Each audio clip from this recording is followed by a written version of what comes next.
Peni Hinarei. Tēnā koe. Tēnā koe, Mr. Speaker. Thank you for this opportunity. I rise to speak in support of this particular bill, and I want to take some of the members' comments around the steps moving forward with this type of bill in the House, whereby they are no longer seen as simple means of making sure that not just that the offenders themselves don't go on to commit more crimes, but it's actually seen, and I think this is the bigger challenge, as a part rehabilitation tool. A rehabilitation tool to make sure that their integration or reintegration back into the communities is a successful one. So while we debate this, and the rhetoric's generally about making sure that we can keep an eye on them, that we make sure that they don't go on to re-offend, I think if the bigger challenge is actually changing the rhetoric around how we're able to make this part of a rehabilitation and reintegration system. Mr. Speaker, my colleague Mr. Davis has already talked about our support for this particular bill, and it has had its challenges throughout the entire process. My colleague spoke about the black spots, spoke about the Herculean strength of Mr. Wepu to cut through the monitoring bracelet.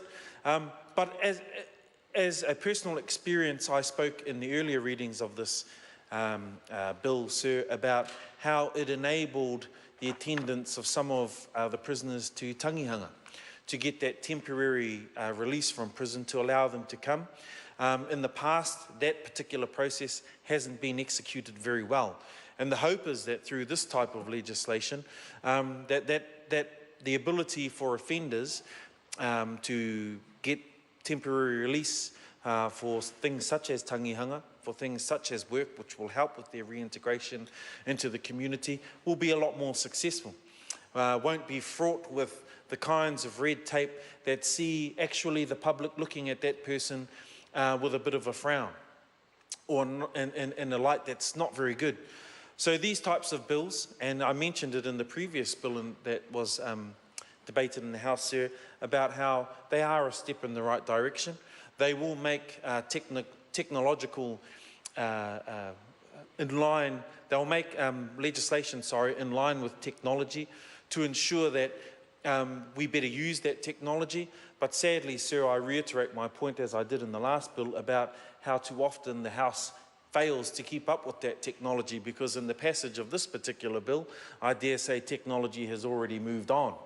And in fact, it's far more advanced than when this bill went through in its first reading.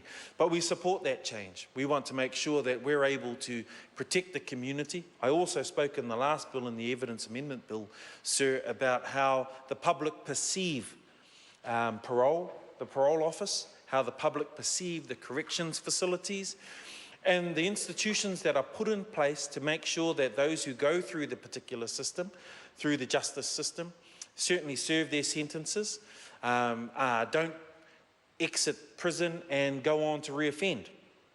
And that only happens if the integrity of those processes are solid and are robust.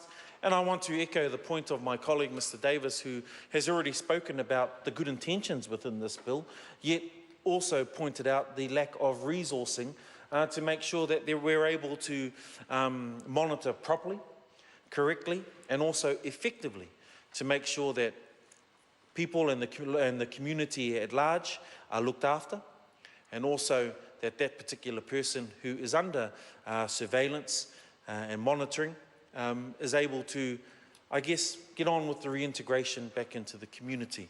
So, Mr. Speaker, I won't speak too much longer, other than to say that we do support this bill. We will be looking further into some of the means by which we will be able to ensure the proper reintegration of offenders back into the community. One that will, of course, take into consideration their rights through the Bill of Rights, as mentioned by my colleague Mr. Davis. So, Mr. Speaker, I'll conclude by saying we support this, and we hope that the outcome and the intention of these particular bills will see exactly what it's intended for, so that the better monitoring the re-victimisation doesn't occur, re-offending doesn't occur, and we're able to see a safer community for one and all. Kia ora, sir.